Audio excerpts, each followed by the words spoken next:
El poder del Evangelio en la vida del cristiano. Solamente procurad que vuestra conducta como ciudadanos sea digna del Evangelio de Cristo. Filipenses 1:27. La palabra conversación no significa simplemente hablar o platicar con otras personas, sino también comprende todo el curso de nuestra vida y de nuestro comportamiento en el mundo. La palabra griega significa las acciones y los privilegios de ciudadanía, y nosotros debemos darle forma a toda nuestra ciudadanía, a todas nuestras acciones como ciudadanos de la Nueva Jerusalén, para que sean dignas del Evangelio de Cristo. Observen, queridos amigos, la diferencia entre las exhortaciones de los legalistas y las del Evangelio. Quien quiere que sean perfectos en la carne, los exhorta a trabajar para su salvación, para que puedan lograr una justicia meritoria de carácter propio y así ser aceptados por Dios. Pero quien es enseñado en las doctrinas de la gracia, los exhorta a la santidad por una razón completamente diferente. Él cree que ustedes son salvos, puesto que ustedes creen en el Señor Jesucristo, y les habla a todos los que son salvos en Jesús, y luego les pide que hagan que sus acciones se conformen a su posición. Solo busca lo que razonablemente espera recibir. Solamente procurad que vuestra conducta como ciudadanos sea digna del Evangelio de Cristo. Ustedes han sido salvados por ese Evangelio, ustedes aseguran gloriarse en él, deseando difundirlo. Procurad entonces que vuestra conducta sea digna de ese Evangelio. Ustedes se dan cuenta que uno los invita a trabajar para entrar al cielo por medio de sus obras. El otro los exhorta a laborar porque el cielo es de ustedes como un don de la gracia divina y quiere que actúen como alguien digno de participar de la herencia de los santos en la luz. Algunas personas no pueden oír una exhortación sin exclamar de inmediato que somos legalistas. Tales personas siempre van a encontrar que este tabernáculo no es el lugar conveniente para que ellos puedan alimentarse. Nos encanta predicar la buena doctrina de la gracia soberana y nos gusta insistir en que la salvación es solamente por gracia, pero nos encanta igualmente predicar acerca de la práctica estricta e insistir en ella. Decimos que esa gracia que no hace a un hombre mejor que sus vecinos es una gracia que nunca lo llevará al cielo ni lo hará aceptable ante Dios. Ya he señalado que la exhortación es dada en una forma que es altamente razonable. Los seguidores de cualquier otra religión, como regla, son conformados a su religión. Ninguna nación se ha elevado todavía por encima de sus llamados dioses. Vean a los discípulos de Venus. ¿Acaso no estaban hundidos en lo profundo del libertinaje? Miren a los adoradores de Baco. Permitan que las fiestas bacanales les revelen cómo habían entrado en el carácter de su deidad. Todavía en nuestros días, los adoradores de la diosa Calé, la diosa de los ladrones y de los asesinos, que son los miembros de una secta de asesinos fanáticos de la India, se entregan completamente al espíritu del ídolo que ellos adoran. No nos sorprendemos de los crímenes de las personas de otros tiempos cuando recordamos a los dioses que ellos adoraban. Moloc, que se deleitaba con la sangre de los niños; Júpiter, Mercurio y todos los dioses similares, cuyas acciones almacenadas en el diccionario clásico son suficientes para contaminar las mentes de la juventud. No nos sorprende que el libertinaje haya abundado, pues como son sus dioses, así es la gente. Un pueblo nunca es superior a su religión, se ha dicho a menudo, y en la mayoría de los casos ese pueblo es peor. Es estrictamente natural que la religión de un hombre ponga el condimento de su conversación. Pablo dice a todos los que profesan ser salvos por Jesucristo: solamente procurad que vuestra conducta como ciudadanos sea digna del Evangelio de Cristo. Para llegar a ese punto debemos meditar durante 2 o 3 minutos acerca de qué es el Evangelio, luego ver los puntos en que nuestra conversación debe ser evangélica y finalmente decir unas pocas palabras sinceras para recordar aquí a quienes profesan la religión la imperiosa necesidad de que su conversación sea digna del Evangelio de Cristo. El Evangelio de Cristo, ¿qué es? Nos concentramos en las 2 últimas palabras de Cristo. Con seguridad, si ustedes entienden a Cristo, entonces entienden el Evangelio. Cristo es su autor. Él, en la sala del Consejo de la Eternidad, propuso convertirse en la garantía del pobre hombre caído. Él, en el cumplimiento de los tiempos, llevó a cabo la redención eterna para todos aquellos que su Padre le había dado. Él es su autor como su arquitecto y como su constructor. Vemos en Cristo Jesús al alfa y la omega del Evangelio. Él ha provisto del tesoro de su gracia todo lo necesario para hacer que el Evangelio sea el Evangelio de nuestra salvación. Y así como Él es su autor, Él es su contenido. Es imposible predicar el Evangelio sin predicar la persona, la obra, los oficios y el carácter de Cristo. Si se predica a Cristo, entonces el Evangelio es promulgado, y si se pone a Cristo en segundo plano, entonces ningún Evangelio es declarado. Porque me propuse no saber nada entre vosotros, dijo el apóstol, sino a Jesucristo y a Él crucificado, y al decir esto, estaba llevando a cabo su comisión de predicar el Evangelio tanto a los judíos como a los gentiles. El compendio, la médula, el meollo, lo que los antiguos puritanos llamaban la quinta esencia del Evangelio, es Cristo Jesús. Así que cuando terminamos de predicar el Evangelio, podemos decir: el punto principal de lo que venimos diciendo es que tenemos tal sumo sacerdote, y podemos verlo y referirnos a él en el pesebre, en la cruz, en su resurrección, en su segunda venida. Él que reina como príncipe de los reyes de la tierra, sí, apuntar a él en todas partes como la suma total del Evangelio. También es llamado el Evangelio de Cristo porque Él es quien lo completará. Él dará el toque final a la obra, así como fue Él quien puso los cimientos. El creyente no comienza en Cristo y luego busca la perfección por sí solo. No, conforme corremos la carrera celestial, estamos todavía mirando a Jesús.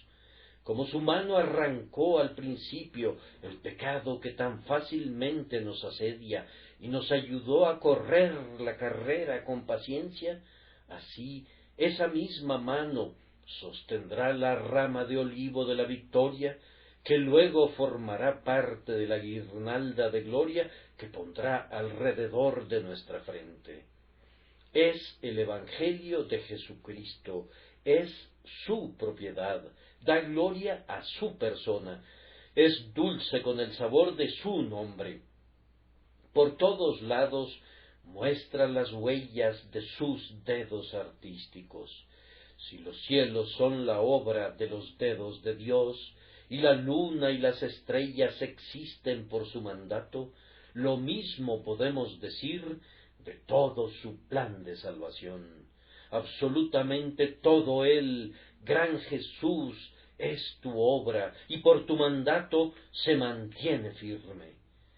Pero también es el Evangelio de Jesucristo, y aunque esto ha sido explicado cientos de veces, no estará fuera de lugar hacerlo de nuevo. Son las buenas noticias, el buen tiempo de Jesucristo, y son enfáticamente buenas noticias porque limpia el pecado, el peor pecado sobre la tierra.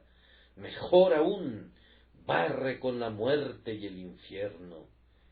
Cristo vino al mundo para llevarse sobre sus hombros al pecado muy lejos y lanzarlo al mar rojo de su sangre de la expiación. Cristo, el chivo expiatorio, tomó el pecado de su pueblo sobre su cabeza y lo llevó lejos al desierto del olvido, donde, si fuera buscado, nunca podría ser encontrado. Estas son buenas noticias, porque afirma que el cáncer que carcome los puntos vitales de la humanidad ha sido curado, que la lepra que ha cubierto aún al propio rostro de la humanidad ha sido suprimida. Cristo ha preparado un torrente mejor que el río Jordán, y dice ahora a los hijos de los hombres: ve, lávate y serás limpio. Además de eliminar el peor de los males, el Evangelio es buenas noticias, porque trae consigo la mejor de las bendiciones. ¿Qué es lo que hace sino dar vida a los muertos? Abre labios que son mudos, oídos que son sordos, y quita el sello de ojos que están ciegos.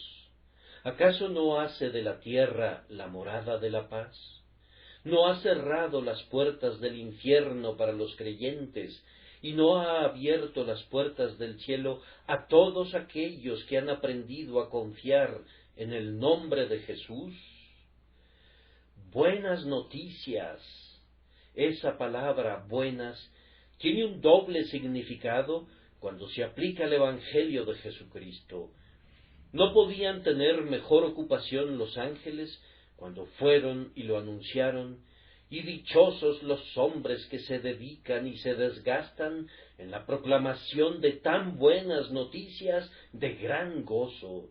Dios es reconciliado, en la tierra paz, gloria a Dios en las alturas, paz entre los hombres de buena voluntad. Dios es glorificado en la salvación, los pecadores son librados de la ira venidera, y el infierno no recibe las multitudes de hombres, sino por el contrario, el cielo se llena de una muchedumbre incontable de redimidos por la sangre. Son buenas nuevas también, porque es algo que no pudo ser inventado por el intelecto humano. Fueron buenas noticias para los ángeles. No han cesado todavía de maravillarse por eso, todavía están allí mirando al propiciatorio y deseando saber más acerca de él. Serán noticias en la eternidad, estaremos cantando con arrobamiento y sorpresa su misericordia en los cielos. Las buenas noticias, dichas sencillamente en pocas palabras, son justamente estas: que Dios estaba en Cristo reconciliando al mundo consigo mismo, no tomándoles en cuenta sus transgresiones. porque de tal manera amó Dios al mundo, que ha dado a su Hijo unigénito, para que todo aquel que en él cree no se pierda, mas tenga vida eterna. Fiel es esta palabra y digna de toda aceptación, que Cristo Jesús vino al mundo para salvar a los pecadores. Suficiente, pues, en cuanto al tema de ¿qué es el Evangelio? Ahora no voy a hablarles a quienes no le dan la bienvenida al Evangelio. Les hablaré en otro momento. Ruego a Dios que les ayude a creerlo, pero tengo que hablar en especial a los creyentes. El texto dice que debemos hacer que nuestra conversación sea digna del Evangelio. Entonces, ¿qué tipo de conversación debemos tener? En primer lugar, el Evangelio es muy sencillo. No tiene adornos, no está saturado de ornamentos engañosos. Es sencillo. Ni mi mensaje ni mi predicación fueron con palabras persuasivas de sabiduría. Es grandemente sublime en su sencillez. Que así sea el cristiano. No es conveniente que el ministro cristiano se vista de azul y grana y lino fino y vestimentas ceremoniales y sotanas, pues todo pertenece al anticristo y son descritos en el libro de Apocalipsis como las marcas ciertas de la ramera de Babilonia. No le conviene al hombre cristiano o a la mujer cristiana ser culpables de pasar horas y horas en el adorno de sus personas. Nuestro ornamento debe ser no el exterior, sino que sea la persona interior del corazón en lo incorruptible de un espíritu tierno y tranquilo. Nuestras maneras, nuestro hablar, nuestra forma de vestir, todo nuestro comportamiento deben tener esa sencillez que es verdaderamente el alma de la belleza. Esos que se esfuerzan por hacerse admirables en su apariencia por medio de ornamentos engañosos, se extravían en el camino. La belleza se adorna a sí misma y está mejor adornada cuando no tiene ningún adorno. El hombre cristiano debe ser sencillo en todos los aspectos. Pienso que donde quiera que encuentres uno, deberías saber de inmediato que es cristiano. No debería ser como esos libros que no puedes entender a menos que alguien te explique todas esas palabras difíciles. El cristiano debe ser un hombre transparente como Natanael, un verdadero israelita en quien no hay engaño. El hombre que entiende el espíritu de su Señor es, como Cristo, un niño hombre, un hombre niño. ¿Saben ustedes que lo llamaban ese santo niño Jesús? Así debe ser nuestro comportamiento, recordando que si no os volvéis y os hacéis como los niños, que son eminentemente sencillos y sin complicaciones, no podremos entrar al reino de los cielos. A continuación, si queremos que nuestra conversación sea digna del Evangelio, debemos recordar que el Evangelio es preeminentemente verdadero. No hay nada en el Evangelio que sea falso, sin ninguna mezcla, nada agregado como un argumento para el hombre, para captar el interés popular. Dice la verdad desnuda, y si a los hombres no les gusta, el Evangelio no puede evitarlo, pero dice la verdad. Es oro libre de impurezas, agua pura sin mezcla. Así debe ser el cristiano. Debe hacer que su conversación sea verdadera. Los santos son hombres de honor, pero a veces, hermanos, pienso que muchos de nosotros hablamos demasiado para decir simplemente la verdad. No sé cómo puede la gente sacar cada mañana gruesos periódicos con tantas noticias, como si todo fuera verdad. Supongo que deben incluir un poco de relleno para completar el tiraje, y mucho de ese relleno es de un material muy pobre. Y la gente que habla y habla y habla no puede moler todo el grano. Seguramente debe ser, al menos en parte, afrecho ordinario. Y en la conversación de un buen número de cristianos que profesan, cuánto no hay de escándalo, para no mencionar la difamación expresada en contra de otros cristianos. Cuánta falta de caridad, cuánta falsedad voluntaria es expresada por gente que profesa el cristianismo, porque a menudo a la reprensión recibida no se le presta la suficiente atención y luego se repite de manera descuidada, sin importar si la repetición es verdadera o no.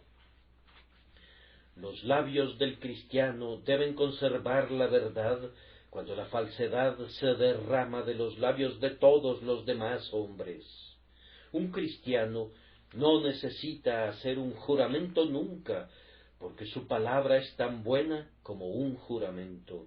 Un sí debe ser sí, y su no, no. Debe vivir y hablar de tal manera que tenga muy buena reputación en toda la sociedad, no tanto por la suavidad de sus maneras, como por la veracidad de sus expresiones. Muéstrenme a un hombre que sea un mentiroso habitual o frecuente, y me estarán mostrando a un hombre que tendrá su porción en el agua hirviendo de fuego y azufre. No me importa a cuál denominación cristiana pueda pertenecer. Si un hombre dice lo que no es, estoy seguro que no pertenece a Cristo. Y es muy triste saber que en todos los grupos hay algunos que tienen esta grave falta deplorable, que no se puede confiar en lo que dicen. Que Dios nos libre de eso. Nuestra conversación debe ser digna del Evangelio de Cristo y entonces invariablemente será verdadera. O si hay algún error en ella, será a causa de un error involuntario y nunca como consecuencia de un propósito o de un descuido. A continuación, el Evangelio de Jesucristo es un Evangelio valiente. Es completamente lo contrario de esa cosa bonita llamada caridad moderna. El último demonio creado es la caridad moderna. La caridad moderna pasa a nuestro alrededor con su sombrero en la mano y dice: ustedes están bien, todos ustedes están bien, ya no discutan más.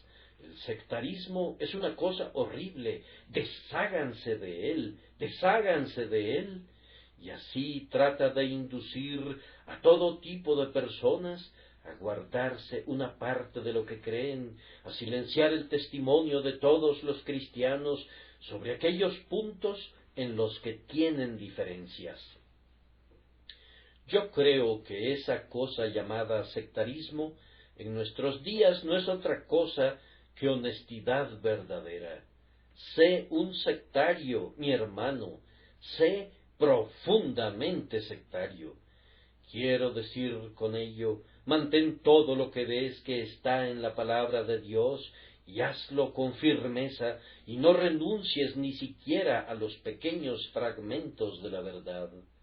Al mismo tiempo, aparta ese sectarismo que hace que odies a otro hombre porque no ve lo que tú ves. Apártalo lejos de ti, pero nunca consientas en esa alianza impía, en ese pacto que parece que está controlando todo el país, que quiere poner un candado en la boca de cada hombre y enviarnos por todas partes como si fuéramos mudos, que me dice: no debes hablar en contra de los errores de tal iglesia, y a otro dice: no debes responder. No podemos evitar hablar. Si no lo hiciéramos, las piedras de las calles podrían gritar en contra de nosotros. Esa clase de caridad es desconocida para el Evangelio. Ahora escuchen la palabra de Dios. El que cree y es bautizado será salvo. El que no cree, ¿qué? ¿Llegará al cielo por cualquier otra vía? Será condenado. Ese es el Evangelio. Ustedes pueden percibir con qué valentía lanza su censura. No pretende: puedes rechazarme e irte por otro camino y llegar de alguna manera con seguridad al fin de tu camino. No, no, no. Dice: serás condenado. ¿Acaso no percibes la forma en que lo pone Cristo? Algunos maestros vienen al mundo y le dicen a todos los demás: sí, señores, con el permiso de ustedes, todos están en lo correcto. Solo tengo 1 o 2 puntos que ustedes no han enseñado. Déjenme un espacio, no los voy a echar fuera. Puedo estar en el mismo templo con ustedes. Pero oigan lo que dice Cristo: todos los que vinieron antes de mí eran ladrones y asaltantes, pero las ovejas no les oyeron. Oigan lo que su siervo Pablo dice: pero aun si nosotros mismos o un ángel del cielo os anunciara un evangelio diferente del que os hemos anunciado, ¿qué, pues? ¿Que sea disculpado de su error? No, sino que sea anatema. Ahora, ese es un lenguaje muy fuerte, pero observen que así es justamente como debe vivir el cristiano. Así como el Evangelio es muy valiente en lo que tiene que decir, que así sea siempre también el cristiano. Me parece que vivir de una manera digna del Evangelio es siempre una forma valiente e intrépida de vivir. Algunas personas van arrastrándose por el mundo como si le pidieran permiso a algún gran hombre para vivir. No conocen sus propias mentes, toman sus palabras salidas directamente de sus bocas y las miran y solicitan de 1 o 2 amigos: ¿qué piensas de estas palabras? Y si estos amigos las censuran, las guardan y no las vuelven a mencionar. Como agua mala, no tienen médula espinal.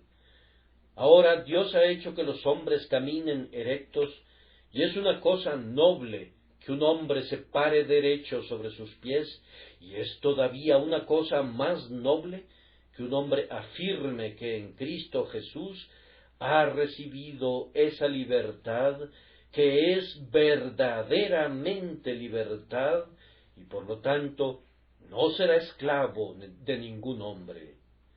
Oh Jehová, dice David, soy tu siervo, tú rompiste mis cadenas. Feliz el hombre cuyas cadenas han sido rotas. Que tus ojos sean como los ojos de un águila, sí, más brillantes aún, que nunca sean opacados por los ojos de otro hombre. Que tu corazón sea como el corazón de león, sin ningún miedo, excepto de ti mismo. Sin que me importe yo mismo, un hombre agonizante, la estima de los hombres agonizantes. Yo debo vivir como si Dios me ve, como creo que debo vivir, sin importar que los hombres digan lo mejor o lo peor, pues todo eso será para ti como el chirrido de un grillo al ponerse el sol. ¿Quién eres tú para que le tengas miedo a un hombre que va a morir, o al Hijo del Hombre que no es sino un gusano? No temas a los hombres, sé fuerte, sé valiente, pues sólo así tu conversación será digna del Evangelio de Cristo. Asimismo, el Evangelio de Cristo es muy tierno. Óiganlo hablar: venid a mí, todos los que estáis fatigados y cargados, y yo os haré descansar. He aquí el espíritu de su fundador no quebrará la caña cascada, ni apagará la mecha que se está extinguiendo. Más aún, el mal carácter, dar coscorrones en la cabeza a la gente, ofenderse por una palabra, todo esto es contrario al Evangelio. Hay algunas personas que parecen haber sido amamantadas con vinagre, y cuyo aspecto en su totalidad va mejor con el Sinaí que con Sión. Pensarías que siempre han subido por el monte para ser tocados, el monte que arde con un incendio de fuego, pues ellos mismos parecen arder con fuego. Puedo decirles que lo mejor de ellos es más puntiagudo que un seto de espinas. Pero, queridos amigos, que no suceda eso con nosotros. Sean firmes, sean valientes, no tengan miedo, pero sean cautelosos. Si tienen el corazón de un león, tengan la mano de una dama, que haya tal ternura en su comportamiento que los niños no sientan ningún temor de acercarse a ustedes, y que el publicano y la ramera no se vayan huyendo por su hostilidad, sino que reciban una invitación por la ternura de sus palabras y de sus hechos. De la misma manera, el Evangelio de Cristo está lleno de amor. Es el mensaje del Dios de amor a la raza caída y perdida. Nos dice, porque de tal manera amó Dios al mundo, que ha dado a su Hijo unigénito, para que todo aquel que en él cree no se pierda, mas tenga vida eterna. Proclama en cada palabra su gracia, que nos amó y quien se dio a sí mismo por nosotros. Nadie tiene mayor amor que este, que uno ponga su vida por sus amigos.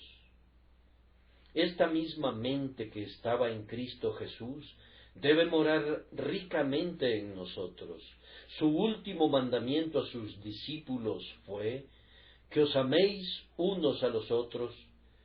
Quien ama es nacido de Dios, mientras que sin esta gracia no importa nuestra opinión de nosotros mismos o lo que otros piensen de nosotros, somos realmente a los ojos de Dios sólo bronce que resuena o un címbalo que retiñe. ¿No es esta una época en que haríamos bien en dirigir nuestra atención a la flor del paraíso? La atmósfera de la Iglesia debería fortalecer esta planta celestial a su perfección más elevada. El mundo debería señalarnos y decir: miren cómo estos cristianos se aman unos a otros, no de palabra ni de lengua, sino de hecho y de verdad. No me importa ese amor que me llama mi queridísimo hermano, y luego, si difiero en sentimiento o en práctica, me trata como un cismático, me niega los derechos de hermandad, y si no me suscribo a una contribución forzada e impuesta para recoger fondos, se apodera de todos mis bienes y los vende en nombre de la ley, el orden, la Iglesia y Cristo. De todo ese amor fingido, líbranos, Señor. Oh, pero que haya una unión real y de todo corazón y amor a todos los santos, que nos demos cuenta del hecho que somos uno en Cristo Jesús. Al mismo tiempo, oren pidiendo más amor para todos los hombres. Debemos amar a todos los que nos oyen, y el Evangelio debe ser predicado por nosotros a todas las criaturas. Odio al pecado en cualquier parte, pero amo y deseo amar cada vez más, cada día, a las almas de los peores hombres, de los más viles de los hombres. Sí, el Evangelio habla de amor, y debo transpirarlo en todo lo que hago y todo lo que digo. Si nuestro Señor fue el amor encarnado, y nosotros somos sus discípulos, que todos nos conozcan y sepan que hemos estado con Jesús y hemos aprendido de él. El Evangelio de Cristo es también el Evangelio de misericordia, y si un hombre quiere actuar como es digno del Evangelio, debe ser un hombre misericordioso. Lo estoy viendo, está orando, ha estado en la mesa de la comunión y ha estado tomando el vino que representa la sangre del Salvador. ¡Qué buen hombre es! Véanlo el día lunes. Tiene a su hermano agarrado del cuello y diciéndole: «Paga lo que debes». ¿Acaso eso es digno del Evangelio de Cristo? Allí está sentado, va a dar su contribución a una obra de caridad, pero va a explotar a su costurera, se va a engordar con su sangre y sus huesos, va a apoderarse de los pobres si puede, y los va a vender, y se los va a comer como si fueran pan, y sin embargo, al mismo tiempo, como pretexto, hacen largas oraciones. ¿Acaso esto es digno del Evangelio de Cristo? No lo considero así. El Evangelio de Cristo es misericordia, generosidad, liberalidad. Recibe al mendigo y escucha su clamor, elige a un al más vil y sin ningún merecimiento, y esparce abundantes bendiciones sobre ellos, y llena el pecho del desnudo y del hambriento con buenas cosas. Que la conversación de ustedes sea digna del Evangelio de Cristo. Los avaros entre ustedes, los tacaños entre ustedes, no tienen una conversación digna del Evangelio de Cristo. Podría haber mucho dinero en el tesoro de Dios para la iglesia de Dios y para los pobres de Dios, si no hubieran personas que parecen vivir sólo para acumular y para atesorar. Su vida es diametralmente opuesta a toda la corriente y al espíritu del Evangelio de Cristo Jesús. Perdona a todos los que te ofenden, ayuda tanto como te sea posible, vive una vida de generosidad. Debes estar preparado en lo que puedas a hacer el bien a todos los hombres, y especialmente a los de la casa de la fe, y así tu conversación será digna del Evangelio de Cristo. Sin embargo, no debo dejar de expresar que el Evangelio de Cristo es santo. Nunca lo van a encontrar excusando al pecado. Lo perdona, pero no sin una expiación tan terrible que el pecado no puede verse nunca más pecaminoso que en el acto de misericordia que lo quita. Santo, santo, santo es el grito del Evangelio, y tal es la exclamación de los querubines y de los serafines. Ahora, si nuestra conversación debe ser como el Evangelio, debemos ser santos también. Hay cosas que el cristiano no debe ni siquiera nombrar, mucho menos tolerarlas.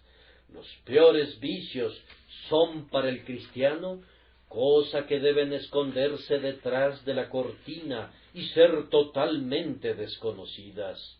Los goces y los placeres del mundo, en la medida que sean inocentes, son suyos, como también lo son de otros hombres. Pero cuando son pecaminosos o se vuelven dudosos, los descarta con repugnancia, pues él tiene sus fuentes secretas de gozo y no necesita ir para beber el agua de ese río lodoso que tanto gusta a los sedientos del mundo. Busca ser santo como Cristo es santo, y no hay ninguna conversación digna del Evangelio de Cristo excepto esa.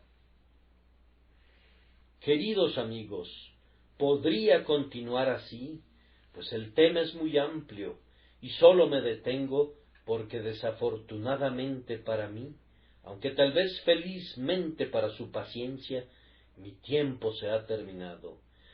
Habiendo simplemente indicado lo que debe ser la vida cristiana, debo implorarles en pocas palabras que por el poder de Dios el Espíritu Santo busquen adecuar sus vidas de esa manera, Podría mencionar muchas razones.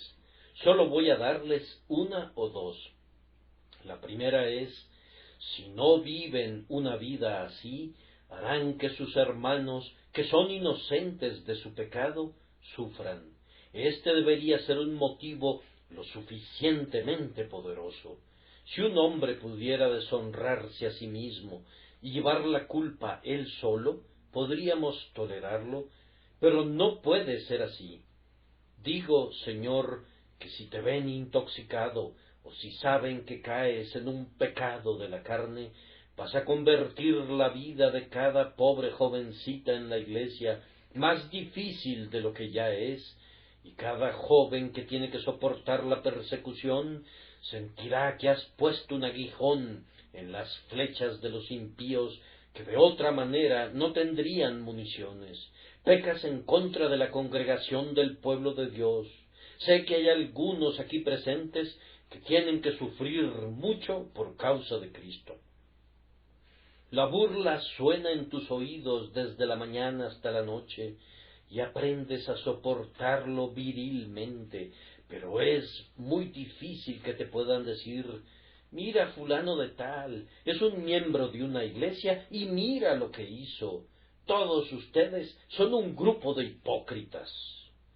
Ahora, mis queridos amigos, ustedes saben que eso no es verdad.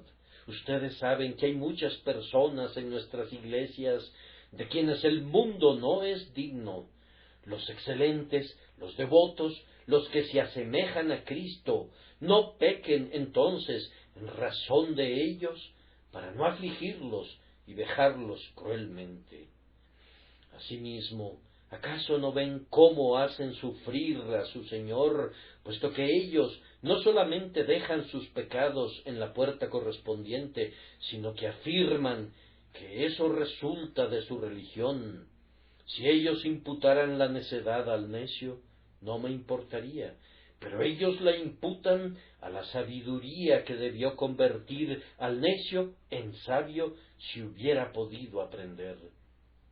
Lo pondrán en mi puerta, eso no importa mucho, hace mucho tiempo perdí mi carácter, pero no puedo soportar que lo pongan a la puerta de Cristo, a la puerta del Evangelio. Cuando mencioné hace unos momentos que yo he perdido mi carácter, quise decir simplemente esto, que el mundo me desprecia y no quisiera que fuera de otra manera, que así sea. No hay ningún amor perdido entre nosotros. Si el mundo odia al ministro de Cristo, sólo puede decir que desea que nunca pueda heredar la maldición de quienes aman al mundo. El amor del Padre no está en él. Sin embargo, siempre ha sido el destino del verdadero ministro cristiano ser el blanco de la calumnia, y sin embargo, él se gloría en la cruz con toda su vergüenza. Pero sé, queridos amigos, que no quisieran ninguno de ustedes que yo soportara los reproches de sus pecados, y sin embargo, tengo que hacerlo a menudo, no tan a menudo para algunos, aunque sí para otros.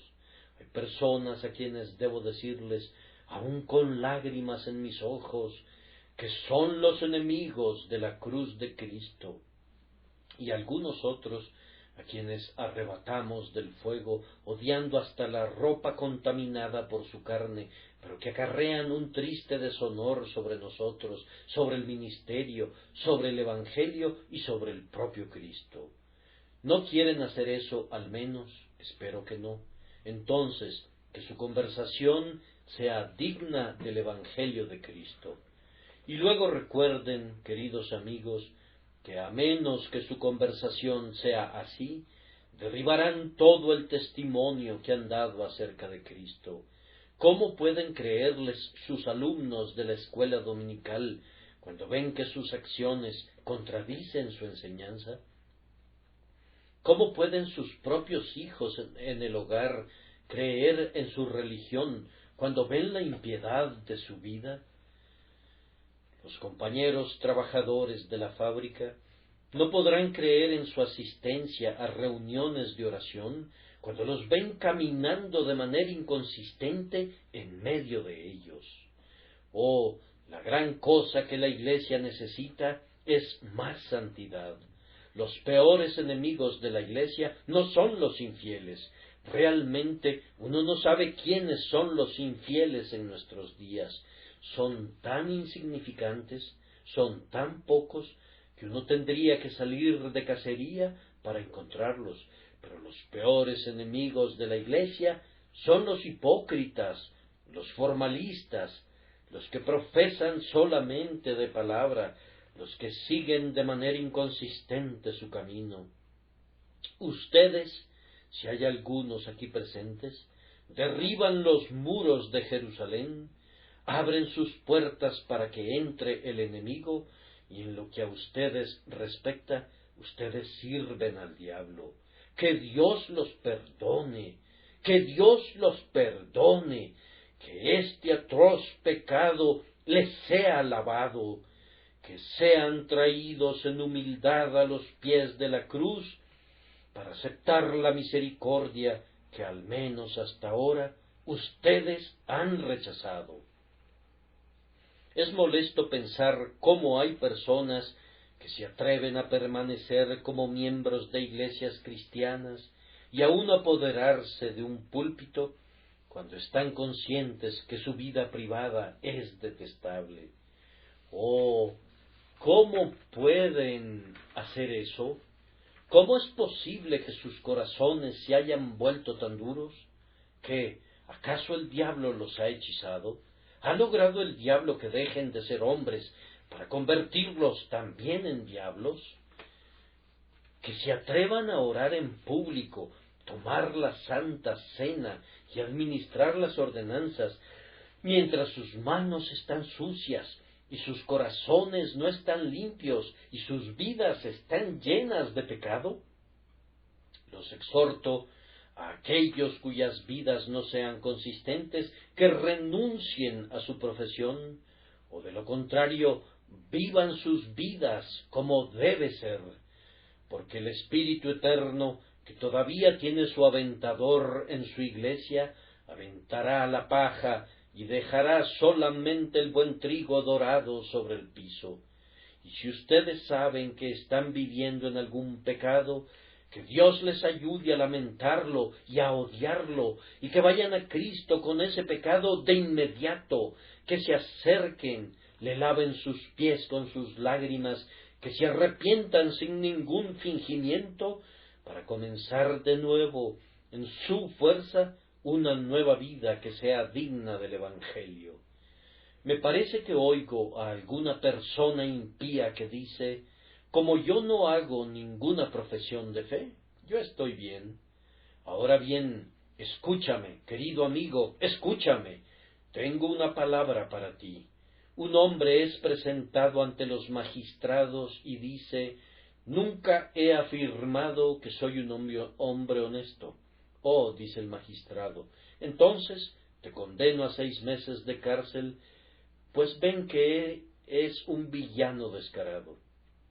¿Y tú qué dices? Oh, nunca he hecho una profesión de fe, pues por ponerte en ese terreno, tú mismo te colocas entre los condenados. Pero algunas personas hacen alarde de esto. Nunca he hecho una profesión de fe. ¿Acaso nunca has hecho una profesión de cumplir tu deber para con tu Hacedor? ¿Nunca has hecho una profesión de ser obediente al Dios en cuyas manos está tu aliento?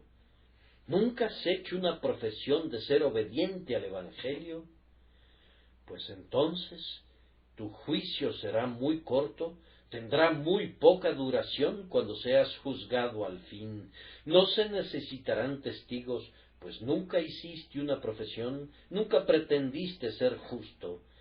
¿Qué pensarías de un hombre que dijera: bien, yo nunca he profesado decir la verdad? Otro dice: yo nunca he profesado ser casto. Entonces tú dirías: alejémonos de la compañía de este individuo ya que evidentemente nada bueno puede salir de él, ya que no es bueno ni para ser una profesión. Digo esto de una manera muy fuerte para que lo recuerden. Les pido que vayan a casa y simplemente mediten en esto. Nunca he hecho una profesión de ser salvo. Nunca he hecho una profesión de arrepentirme de mis pecados y por lo tanto cada día estoy haciendo la profesión de ser enemigo de Dios, de ser impenitente, de no ser un creyente. Y cuando el demonio venga por los suyos, él me va a reconocer, pues hago la profesión de ser uno de los suyos, al no hacer una profesión de Cristo.